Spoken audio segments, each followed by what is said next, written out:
Welcome back to the Adaptive Athlete Podcast, the place for conversations with adaptive athletes in the CrossFit space and beyond. I'm your host, Matt Hotho. On today's episode, I'm talking with Natalie Southlaw, a UK-based adaptive athlete with spastic diplegic cerebral palsy, who's competed at a serious level among more sports than most people even knew existed in the parasport world. We're talking paradressage, para air pistol shooting, adaptive CrossFit, Wodaptive pairs competitions, and now high rocks, where she is ranked in the top 10 in the world in her category in 2026. Because this is Cerebral Palsy Awareness Month, we take a little bit of time digging into what it was like for her growing up with CP in the United Kingdom, pushing through barriers, learning how to live life without mobility aids, and then eventually how a 2022 surgery completely flipped the way that she thought about mobility aids and eventually started using a wheelchair to help her get around. We also get into something that the adaptive community needs to talk more about. What happens when a sport like high rocks has no real classification system and athletes are just trusted to self-select a category? Natalie's lived both sides of this. She's been through the rigorous International Paralympic Committee classification process in paradressage and other sports, so she has the receipts on what robust classification actually looks like. She's also launching her own podcast, the Parasport Pod. I'm super excited for it because I think we need more podcasts in this space, and I love the work that she's doing. So here's my conversation with Natalie Southlaw. Welcome back to the Adaptive Athlete Podcast. I'm joined today by Natalie Southlaw. Natalie, how's it going? Yeah, I'm good, thank you. Thanks for having me. You're welcome. It's wonderful to have you. It's CP Awareness Month, and so we're featuring athletes on the podcast with cerebral palsy, like myself. So you have CP, but CP is unique and different, and your CP is different than mine. So what's your CP like? Yes, so I have, I think the official term is spastic diplegia, and that basically affects from my waist down. I always say it just makes me a little bit wobbly. Mm-hmm. It's probably the easiest way to describe it. But basically the spasticity that I have in my legs is through the roof. It's very, very high all the time. It affects my balance, CP in general affects my fatigue. Yeah. Get really crazy fatigue with it. And just the strength and mobility in my legs as well. Yeah, like your muscles are as tight all the time. All the time. Yeah, all the time. And when people say, "Oh, just relax," that makes it worse. Mm-hmm. Right. As I've gotten older, it's like in stressful situations, I can feel my body tense up. Right? Yeah. No, I agree with that. So I definitely have some, I'm gathering some empathy for you because I was just walking around the house today and my CP is on my right side. So sometimes I will lose my balance, but I can catch myself with my good side, if that makes sense. Or sometimes I'll like kickstand with my good side and be fine. My wife says sometimes I look like a flamingo in the kitchen because I just just kind of put all my weight on my good leg. So I couldn't imagine not having another leg to kind of, or, a good leg to lean on. No, when you say wobbly. It's a struggle. Yeah. Yes, it's a struggle. And at home, if I'm walking around at home, I do what I like to call furniture surf. So literally like holding on to all my furniture as I go around to prevent myself from falling over. Yes. My nightmare is tripping at night when the room is dark when I get out of bed. That keeps me up. Like, yeah. And you always inevitably trip on nothing as well. Yeah. Yourself. Yeah. You trip on your own feet, your own 2 feet. Yeah. So you actually brought a couple of things up there that I think are really interesting. So you said you walk around your house. I think that might surprise some people. I'm sure some people, when maybe they see you get up out of your wheelchair to do something or reach for something, might be like, whoa. Why are you using a wheelchair? Is that fair? Is that inappropriate? Do you still get the sticker on your car? Yeah. So yes. So I am an ambulatory wheelchair user. So that basically means that I can walk. And I think that's really important. Not everyone who uses a wheelchair is paralyzed, which I think is a really big misconception for a lot of people. Mm-hmm. So I can walk, I can get up and walk, but I use my chair for the things that I've just spoken about, help to manage my fatigue, help with the tightness of my legs. It's just more comfortable for me to be able to sit down, and I can do a lot more sat down basically. But like you say, if I am at a shop and I need to get something from the top shelf, I will just stand up, and the looks that you can get are incredible. Yeah. Have you ever messed with someone? We can be honest, or we can... Always. Okay. Of course. All the time. I mean, you have to make fun of these situations, don't you? Yeah. Because otherwise, you have to make fun of these situations. And I think it's definitely one of those where the good ones are when I'm parking the car. So if I park the car, my wheelchair's in the back and I walk to the back, and just people are just very confused. It's great. Yeah. So growing up with cerebral palsy, you were telling me before we started recording that you haven't always been a wheelchair user. So growing up with CP, did you kind of try to get through the world in an ambulatory way? What was that like kind of in like middle school, high school, college? Like, did you have to use arm braces? Was there a time when it kind of gradually you had to use more equipment to help you kind of move through life?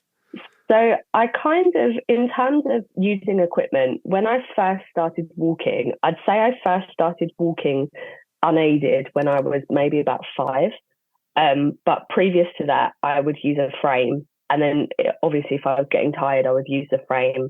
I would have a wheelchair, but my parents were very much, the wheelchair was only for if we were doing something very, very long distance, or if we were going into central London for the hospital, we could take the wheelchair, because traveling, and even though, London Underground is not the most accessible, but I guess it's probably easier for a parent to have their child in a wheelchair than trying to navigate a wobbly child walking.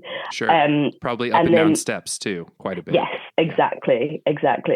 But then as I kind of came through this kind of school system, any mobility aids were just not used. And I think that was probably because, so I went to what in the UK we call it a mainstream school. So it's not a special needs school. All my friends were non-disabled people. And I think a lot of it for me was that thing of, well, none of my friends use wheelchairs. None of my friends use frames to walk around. So why should I? So I very much just struggled through, but I didn't see it. Now, when I look back, I see it as I very much struggled through. But at the time, I just kind of, it just, is what it is. And I just got on with it. And then, so through school, through college, all of that, I didn't use any mobility aids until I hit my 30s, really. Yeah. So I, had surgery in 2022, which involved, I had a triple fusion on one of my ankles. Okay. And that involved being in plaster for 3 months. And that was kind of the thing that kick-started actually using mobility aids. Is a really freeing thing for me. It's not something to be frowned upon. So, yeah. Yeah. I like how you said it was freeing, how it improved your quality of life, I would imagine. 100%. Yeah, absolutely. Absolutely. And I think it's, being able to use, so if I'm not using a wheelchair, if I go out and about, I always use a stick now, which I never used to do. And it just, it helps my fatigue. So everything, just everything, like you say, quality of life is just so much better being able to use mobility aids. And I think when you're growing up, you might be able to relate to this perhaps. When you're growing up, I think there's always that kind of celebration of not using mobility aids from medical professionals, things like that. But the realization of actually they're not a bad thing, I think, is a really good realization to have. Yeah, like you're supposed to graduate out of the braces, right? Or exactly. Or in the US, when you're 16, you graduate out of PT. You don't even get PT after you turn 16 in the US. Yeah, and that's the same here. To be fair, okay. So people with CP, as soon as you turn into an adult, it's like, right. It's good to know. I mean, for all the faults of the American healthcare system, it's good to know that cerebral palsy is internationally seen as a pediatric disease, and adults with CP apparently just don't exist around the world. We don't exist. That's it. We turn 16 and we disappear. Don't you know? Yeah. We're healed. We're healed. Don't you know? That's what happens. For context, no, it's not what happens if anyone thinks we're being serious. Yes, correct. And if anyone listening to this, has CP, you've probably experienced a similar thing.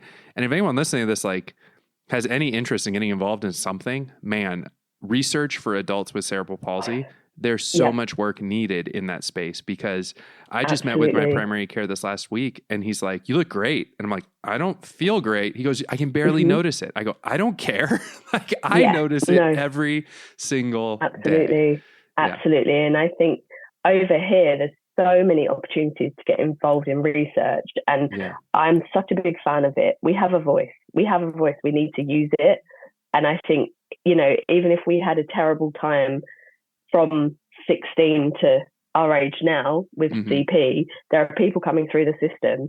So we need to lend our voice to those people. So I'm a big fan of that. Yeah, we need to reach back for those young people that are like us that need to hear that, like, use those mobility aids if you need them. Start functional fitness sooner so that you can, Absolutely. Natalie, I want to talk about a part of your journey that just is massive and sprawling, and that's your involvement in parasport. So when Nigel kind of connected me with you, he said, you should talk to Natalie. She's a parachuter. And that's all he really said, and I was like, oh, cool, she does parachuting. Then I went to Google, and you've done a lot of parasports. So tell me a little bit about that journey. Did a lot of that start when you had that surgery and you found yourself in a wheelchair, or did you start exploring parasports before then? I started exploring parasports way before then. Okay. So I started, the first parasport that I actively engaged in was paradressage, which is basically dancing ponies. It's probably the easiest way to describe what paradressage is. So when I was a child, I did a lot of horse riding as physical therapy. And we have in the UK, there's an organisation called Riding for the Disabled Association. And it's a bit of a rite of passage that a lot of disabled children go through RDA. So basically, I was riding just as therapy. I went to watch the London Paralympics because it was on my doorstep. I couldn't not watch it. This is like 2012. 2012 Paralympics. And I watched the paradressage. And at the time, I was like, I could do that. Of course I could do that. And then that led into me actually, not at Paralympic level, but I did actually do it. So I did paradressage for a very, very, very long time. And then basically there was a point where I couldn't develop any further because, to be really frank with you, paradressage, you need a lot of money behind you. I did not have a lot of money behind me. So I just moved on to, okay, what's next? So then that's where CrossFit kind of started there. So the adaptive CrossFit, I would say dabbled in it a little bit, got a little bit involved, but not competitively. And then the shooting as well. So shooting is something that I just fell into, really. It's weird when I say parachuting. I always feel like parachuting, like a parachute. When I Googled it, Google wanted to keep auto-correcting it to parachuting. And there was a tragic parachuting accident in the U.S. with someone named Natalie Southlaw. Oh, no. I know. That guys, wasn't me. No, I figured it wasn't you. I was just like, I feel terrible for this person, and I really need the information that I'm looking for right now, Google. Yes, so exactly. So para air pistol shooting, we'll say that. That's probably a bit clearer. So yeah, basically I fell into pistol shooting, which ironically, for someone with CP, so people with CP, we have what's called the startle reflex, which is basically, everything makes you jump. So when I said to people that I was going to start shooting, the question was, firstly, why, but also how? How are you someone with CP that's shooting? So I did have to wear, pretty much, considering it's air pistol, it wasn't particularly loud, but I did still have to wear really robust ear protection so I could hear nothing. But I absolutely loved it. And it was definitely something that I found it really grounding. It was so different to CrossFit because CrossFit is very much, as you know, go, go, go, all the time. Whereas I found shooting was really centering and really relaxing, and kind of, I really liked the kind of difference between them. Yeah. And then basically now I am more focused on just the CrossFit and the high rocks. Yeah. So the parachuting, that sounded like I said parachuting again. The para pistol, air pistol shooting, that was just kind of, I can imagine it was kind of lonely in some ways, right? You're just kind of training, especially to avoid the startle reflex. You're kind of training in silence, aiming at a target again and again and again. And so you got into, you were like, you know what? I want something that's more community-based. Yes, 100%. So I have, in the past, I have also tried wheelchair basketball very briefly, but I'd realized that team sport is not for me.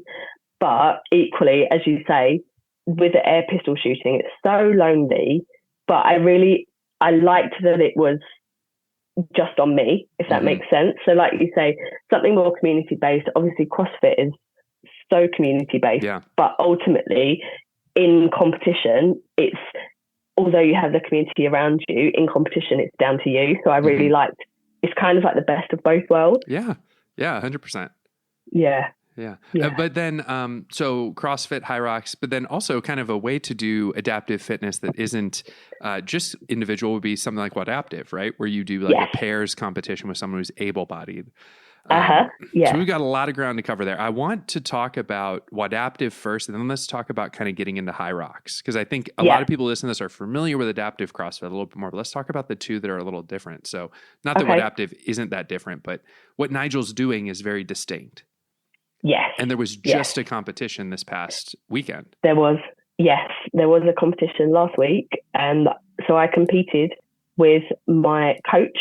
So my coach is my able-bodied partner, which I think is what Nigel's created in terms of opportunities is incredible. Like, it's such a great thing to be able to compete with your coach for one, like that's amazing.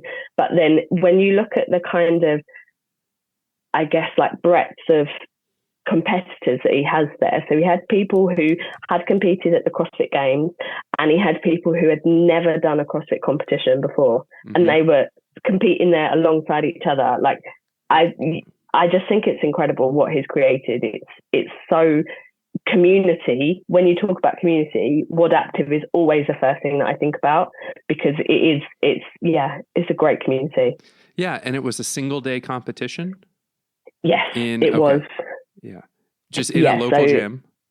It was, Okay. So it was based out of Treetop School, which is where Alt Movement is based from. Okay. So Alt Movement are based they have like converted bus garages at Treetops. And what happened was with Wodaptive, they just built up a competition space in the school sports hall. So I was there from the Wednesday before, helping out as much as I could, but to see it grow over those few days from a kids' sports hall into this amazing competition arena was, incredible. Yeah. Yeah. And I saw that like there were American athletes there. Emily Carnes flew in from Australia. Yeah. It seemed like it was a really amazing community. Yes. Yeah, it really is. It really is. And it's, that was the 5th one, I think. And it's so nice. Like, there are people who I am friends with, and I only ever see them at Wodaptive competitions.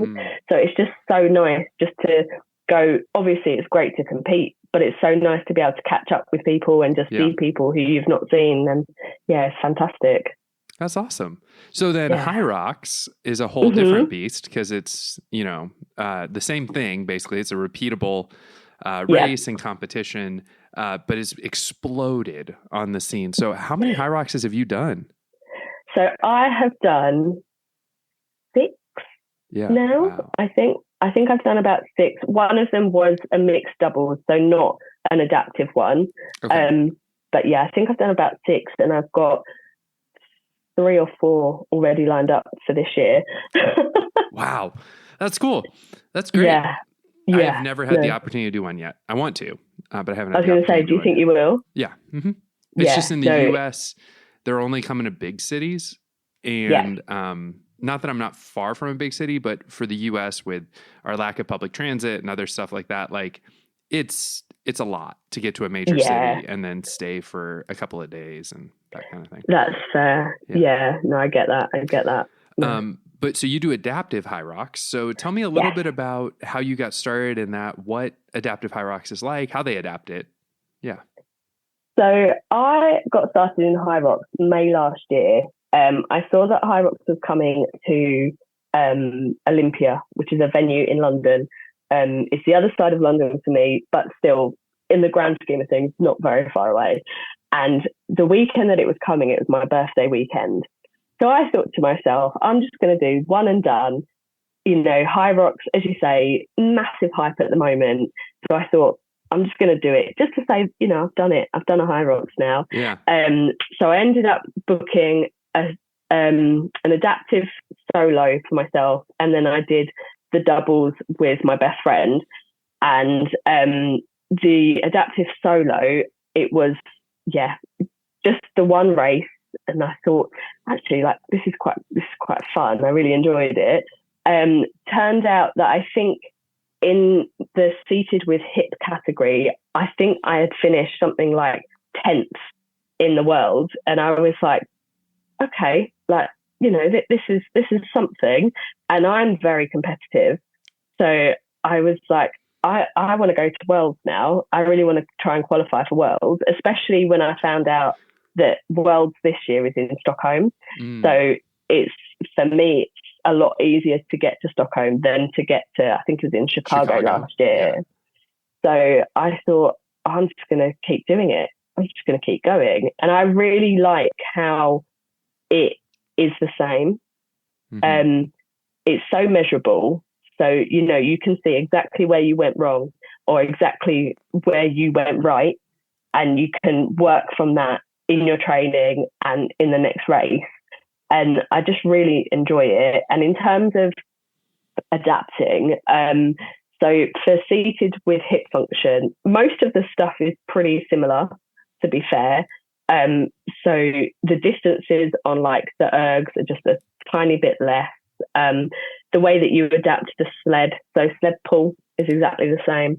Sled push, we just strap it to the back of our chair and push the chair, which probably we shouldn't be telling the chair manufacturers, because I don't know how realistically how much our chairs can drag behind them. So when you compete as an adaptive athlete in high rocks, what's the classification process like?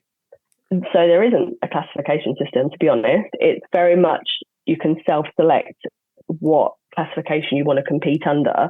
In terms of the categories that they use at the moment, they mirror the CrossFit classification. So wheelboard classifications, they mirror the titles, apart from standing diagnosed. There isn't standing diagnosed. But there's no, you know, there are people in the UK, for example, who either haven't submitted anything and they've just said, I want to compete in this category, and High Rocks have said, yeah, that's fine. Or they submit things which doesn't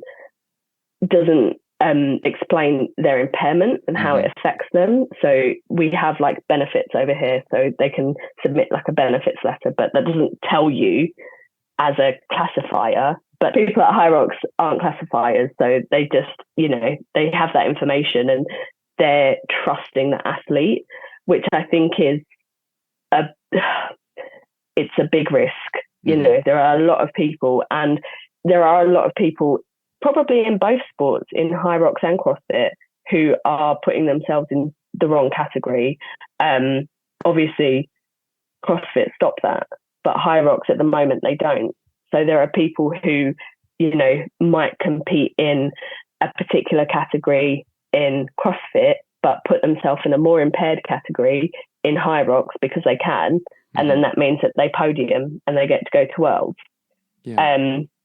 It's a fairness issue, right?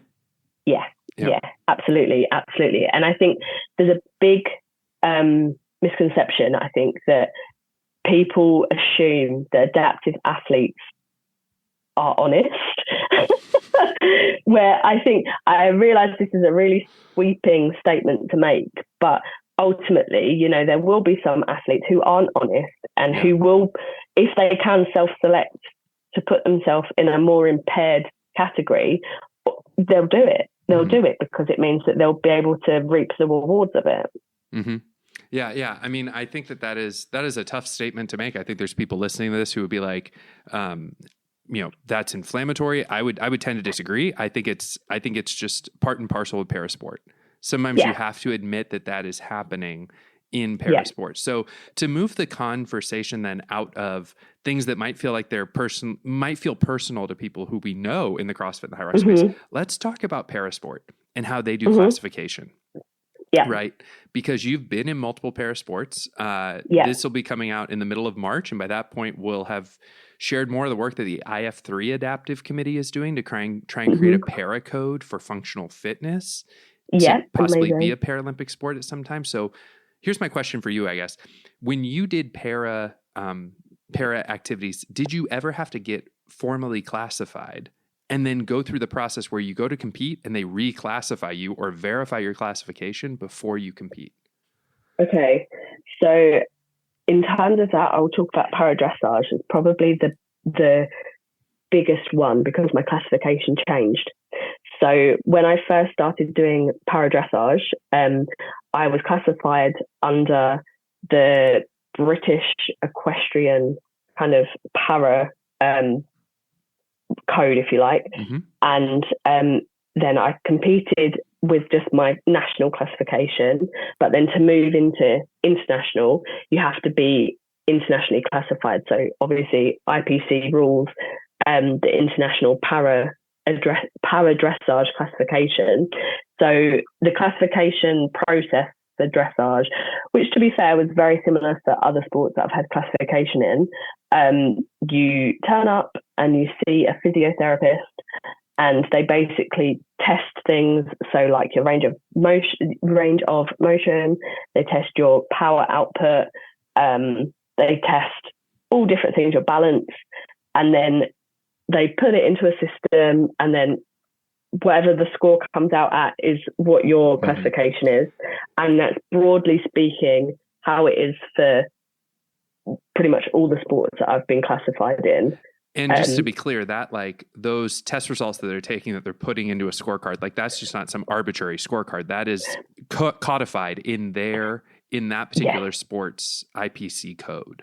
Right. Exactly. So there's lots of stuff that happens. I realized I made it sound like they just put it into a spreadsheet. No, I'm not saying that. It's more of an educational piece, right, for our community that like that they do as much as they can to remove subjectivity. Yes, 100%. It's a really robust system. It's incredibly robust. And then basically on the back of that, you get your classification, and then you go ahead and compete under that classification. So with paradressage, I got my international classification 2 days before competition, and then the classifiers just watched me compete to make sure that what I presented as on classification day is what I present as on the top of a horse, basically. And that's the same with other sports as well, because they want to make sure that what they've put you down as is correct. So I think in that kind of sense of things, I like that it's quite robust, and they just want to make doubly sure that what they're saying is right, because obviously things can come back onto them, can't it? Yeah. And I think you would agree with me that we're not saying that CrossFit and High Rocks need to necessarily do that level of a system unless they want to. No, but that there should be absolutely. a system like that there could be a system like that for functional fitness. And with the IF3, there just might be. Yes, absolutely. And I think that's really exciting.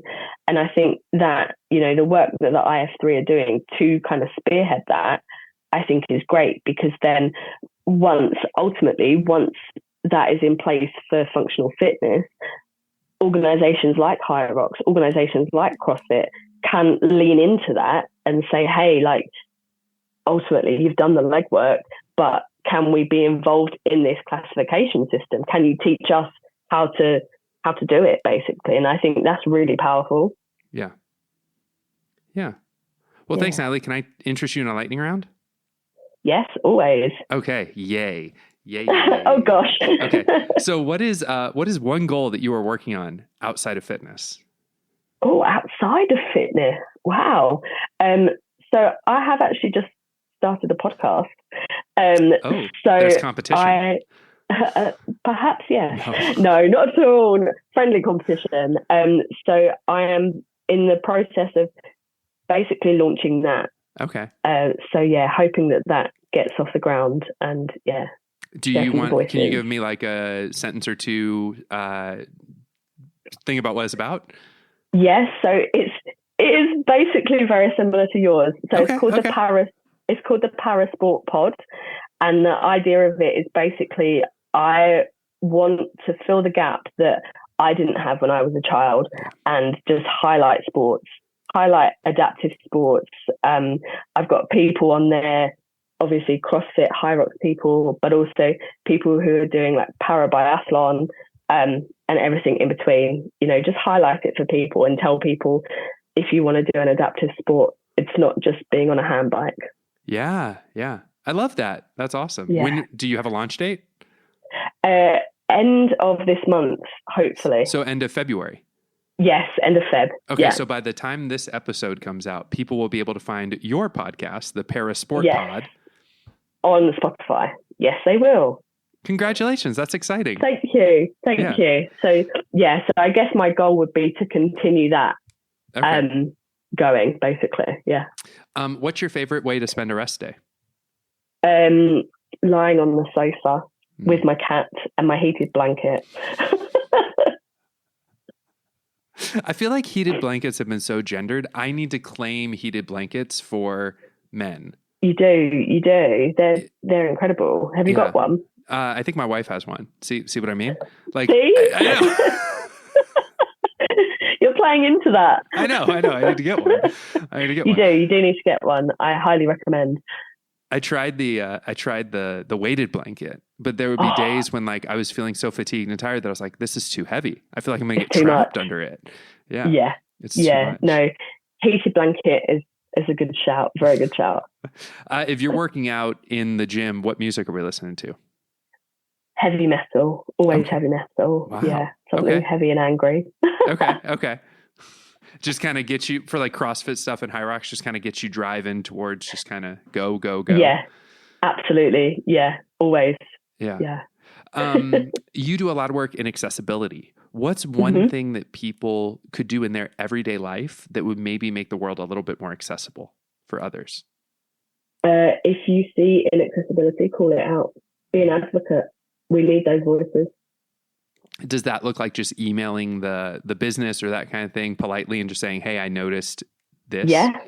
Email them, talk to people in person. I think people appreciate, don't come at them angrily, but just say, hey, I noticed this. And just having those conversations and communicating, I think, is a really big thing, really. All right. And then the last question of the lightning round, when you're doing competitions or anything like that, what is your go-to like competition snack? Carbs, anything carbs. Okay. Anything carby. I really like, we have, I don't know if you've got them over there, Rice Krispie Squares. Okay. Yeah. Yeah. They're a good one. They're a good one to have. Yeah. Big fan. All right. Well, I've got one final question for you as we wrap up our time together. And you can take all the time you want on this one. This is not a lightning question. Okay. Okay, cool. Nice. If you could go back and encourage a younger version of yourself, what would you tell her? I would say that just keep going. Just keep going. Because when I was younger, I never would have even thought I'd be into sport. I'd never thought I'd be on a podcast talking about sport, like, ever. But yeah, just keep going, just keep ticking on, and things will fall into place. Yeah. Yeah. And one day you'll like wake up and look up and you're like, people are looking up to you. Yeah, which is incredible. So really, it's a good position to be in. Mm-hmm. We didn't get to talk about this a whole lot in the episode, but you were saying how you had gone to the ATHX games just in your wheelchair to be present to tell people, hey, this is something that's possible. Yeah, exactly. So yeah, I went there just as a volunteer, mainly just to say, you know, we exist. Mm-hmm. And I'm a really, really big fan of if you can see it, you can be it. So, and that, yeah, I just love that. So, you know, you've got that voice, use it. Mm-hmm. That's right. If you can see it, you can be it. I love that, Natalie. Yeah. Yeah, thank you. Well, Natalie, thanks so much for being on this episode of the podcast. It's been wonderful getting to talk to you. Likewise. Thank you so much for having me. Thanks so much for joining us for this conversation. You know, Natalie spent most of her life pushing through her cerebral palsy without mobility aids until she realized that a wheelchair was actually the right thing for her to help her get around in the world with freedom. And I think that's important. I think that's a reframe that's worth sitting with. There's a lot of athletes in our community who have cerebral palsy. There's a lot of athletes and caregivers of people with cerebral palsy who listen to this podcast. And I think Natalie's story is helpful for thinking about the role mobility aids play in a flourishing life with cerebral palsy. And then there's the classification piece, because Natalie's been through both sides of it. The real thing in paradressage, where she's classified, she meets with a board of classifiers that are doctors that actually do tests and make sure that she is in the right category. And then the other side was something like High Rocks, where you self-select the appropriate category, and you have to hope that the competition is fair. Now, like I said in the podcast, I don't say that to be inflammatory. I say that to educate us because I think a lot of us aren't aware that there are these two systems out there that are available to us as athletes. And when it comes to the functional fitness space, we have a system like what WheelWatch has given us with 16 categories, with some documentation required to get in those categories, but it's not as robust as an IPC level classification process. So we'll be talking about that in future episodes of this podcast. Go check out the Parasport pod on Spotify for more of Natalie's perspective on what it's like to do parasports. And if this episode was useful to you, share it with someone in your community. Hit follow, leave a review. It genuinely helps more people find the show. I'm Matt Hotho, and I'll see you next time.